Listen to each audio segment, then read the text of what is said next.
Hi, I'm Shatina Mack with thebayonet.com, and I'm here with Julie Burk-Greer, Chairman of the Republican Central Committee of St. Mary's County.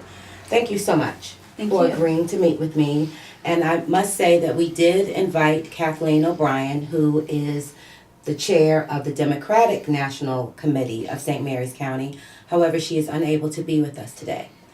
After the election, I wanted to sit down with you both and congratulate you both for getting such a great turnout of voters. And speaking with our officials at the Board of Elections, it seems that we've had a large turnout this year. And I know part of your role as chairman is to get an increase of Republican voters Yes. to the polls. So can you explain a little bit more about your role? Well, as the chairman of the Republican Central Committee, my job is fundraising to get Republicans elected and do voter registration with the goal of getting more Republicans to register. And if you're already registered, to get you to flip your party registration from Democrat to Republican. And we're also pushing hard to get the independents, or they're now called unaffiliated, to switch their party, or actually a non-party, to become Republicans. That way they could have a voice in the primaries. If you're unaffiliated, you don't get to vote in the primaries. So we, again, are encouraging people to register to vote as Republicans. And by doing that, we push our party principles, which really are individual responsibility, equal opportunity, and hard work. And those are really our core party principles. Now, I did look at the stats from the most recent election, and there are large numbers of Republicans that came out. So you guys did a great job with getting people to register.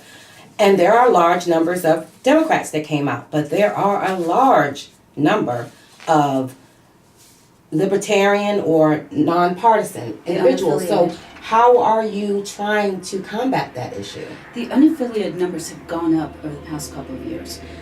We were primarily a Democratic county. Probably about 4 years ago, we were able to flip to become more Republican. And now I think we have about 3,000 more Republicans. But each month we would see the unaffiliated numbers going up. And some of that might be Republicans who are disenfranchised, or Democrats, or people who are tired of bipartisanship. And maybe they see the good in both parties, or maybe where both parties are doing something wrong, so they don't want to be affiliated with either party. But is there anything specifically that you have been trying to do to try to find out, one, exactly why are you choosing this road, or two, is there a better way for us to maybe articulate what we're about? That's a good question. When I know that someone is unaffiliated, to me the most important thing is to let them know you don't have a voice in the primaries. So look at the Republican primaries. We had, 17 candidates? Yes. So if you're unaffiliated but you're leaning more Republican, you didn't help to decide. You didn't help to whittle that number down. All you could do is sit on the sidelines and watch. If you want to have an active voice in either party, then make your decision. Stop being unaffiliated, get involved in either party. And that's really the best encouragement I can give anybody. If you want a voice, choose a party and work hard within that party. Is there any voter registration activities that you have coming up? Since now the election is over, I know some people could just sit back and say, oh, wow, it's over, there's nothing else for us to do. Right. Honestly, we are going to take a little bit of a break for the next few weeks. But by the same token, we're actually having our convention, the Maryland NDGOP convention. That is the week after Thanksgiving. And that's when we're all going to get together and, quite frankly, celebrate Trump's win. And congratulate some of our other candidates who ran, like Kathy Shalega. She ran a very good campaign. She didn't win. But it'll be nice to see her and thank her for all of her hard work. So that's the next thing we're doing. But in January, we're going to get right back out there and do more voter registration. Okay, well, we can look at some of the things that worked. What are some of the things that you could say didn't work? Was there anything that you can say probably in your efforts to get more voters out? Is there a constituency that you're maybe not reaching in St. Mary's County? That's a good question, but I'm not sure that I can answer it for this past election. If you're looking at the gubernatorial races, or the race for 2018, where we'll have the commissioners or delegates, that is when we really would be more active with the robocalls. Yeah.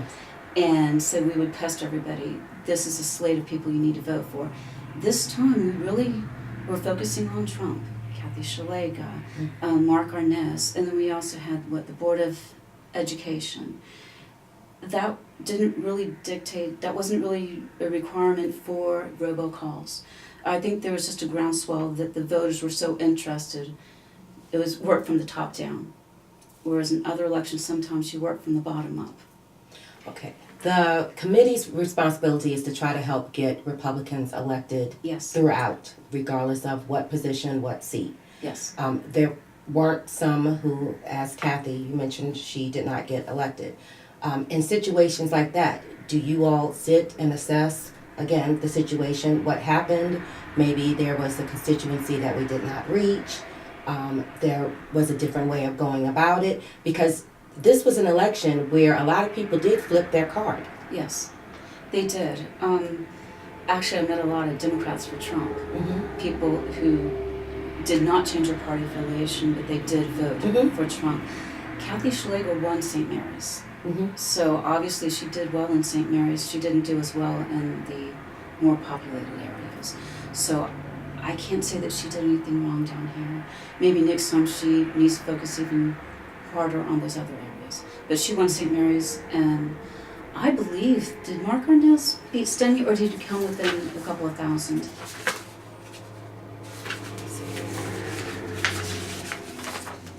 Because overall, our Republican candidates won St. Mary's. Oh, well, yeah. Yeah, they pretty much did. Yeah. They pretty much did. Except for some rare occasions, I think that's pretty much how it's going to go down here. Yes, that's true. And not to say that there's anything wrong with the efforts that you all are doing. I think that you guys are doing a great job. I just think that there's always room for improvement in any arena. So I was just wondering if there was anything that you may have seen. We have young voters. Yes. Right now, I'm looking at the national news. Kids who are not able to vote are taking a stand about this election. We have Or they're children, taking a stand to avoid going to class, but okay. We have children who are going to be turning 18 who will be able to vote, making a decision whether to go Democrat or Republican or just to vote. Being able to get that message out there, how important is that to your committee? And how important is it to get a message out to the younger kids? I mean, right now, whether it's kids trying to get out of school or making a stand, politics is very important. And I believe that sending a proper message out to our kids is. So what efforts are you putting in the school system to try to encourage children to vote, to register? Well, a few years ago, I had started what I called the Youth Roundtable, and that was to get students in high school more involved in the political process. And it wasn't just targeted towards the Republicans. We had a lot of libertarians and Democrats and some more liberal-leaning students who got together and they shared their views. After I became the chairman, that kind of died off. But the reason I wanted to start that was to share a positive image of the Republicans, because some kids only saw the negative side, or they only heard the negative part of, Republicans are mean or we're narrow-minded. And I wanted to show them that, no, we are decent people. And so I think we do need to reach out more to our young people, make more of an effort to go into the high schools, because admittedly, over the past couple of years, the only time I've gone to the high schools would be for voter registration. And that's really not enough. I would like to have the students see a more positive image of both parties. We need to show them that although we disagree on certain things, maybe the way we apply, that's where our differences are, but we do share some very common values. So I think both sides, maybe Kathy and I need to get together and decide how we can put a more positive image on both parties. Okay. Well, I think that they are a future. And I Yes. would like to see you guys come back together, hopefully, and maybe we can discuss a little bit more about what we can do to try to help you guys increase voting, period, within St. Mary's County, regardless of who someone is voting for. So, Yeah, and you did bring up a good point, because thinking about it, I saw more older people voting this time than the younger people. yeah. So maybe we do need to do more to reach out, to encourage the college age, and like you said, the 18-year-olds, and there are some 18-year-olds in high school that are voting, but this election really had older voters. Yes, it did. But I'm glad that you're here, and I'm glad that you were willing to come and speak with me. And hopefully when Dr. O'Brien is able to, she'll come in and we can all sit down and talk. And hopefully we can publicize any type of events that you all are having to try to get the message out that it is important for everyone to vote, young and old. Thank Thank you. you.